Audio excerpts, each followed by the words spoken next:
Nama saya Rahma Almira Dahyar dengan NPM 221039. Di sini saya akan menjelaskan tentang kode etik hakim. Apa itu kode etik hakim? Kode etik hakim adalah penjabaran dari lambang atau simbol yang menggambarkan sifat atau watak hakim.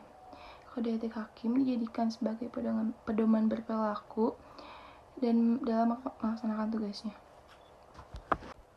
Kenapa harus ada? Pembentukan kode etik dan pedoman perilaku hakim diharapkan agar hakim tidak sewenang-wenang dalam melakukan tugasnya. Pada pasal 5 Undang-Undang Nomor 48 Tahun 2009 tentang kekuasaan kehakiman, berisi ketentuan bahwa hakim dan hakim konstitusi diwajibkan untuk menaati kode etik.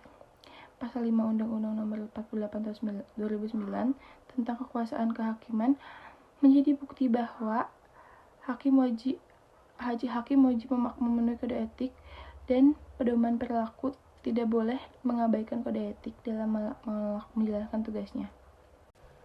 10 prinsip dalam kode etik hakim. 1. Berperilaku adil. 2. Berperilaku jujur. 3. Berperilaku arif dan bijaksana. 4. Bersikap mandiri. 5. Berintegritas tinggi. 6. Bertanggung jawab. 7. Menjunjung tinggi harga diri. 8. Berdisiplin tinggi. 9. Berperilaku rendah hati. Dan 10. Bersikap profesional.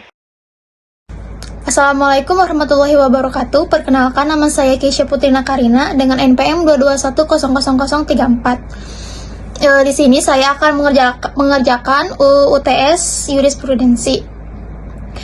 Sifat hakim berdasarkan kode etik. Sifat-sifat hakim dilambangkan dengan panca dharma hakim, yaitu kartika yang dilambangkan dengan bintang yang berarti sifat takwa, candra yang dilambangkan dengan bulan yang berarti sifat bijaksana, cakra yang dilambangkan dengan senjata pamungkas yang berarti sifat adil, tirta yang dilambangkan dengan air yang berarti sifat jujur, dan sari yang dilambangkan dengan bunga yang berarti sifat tidak tercela.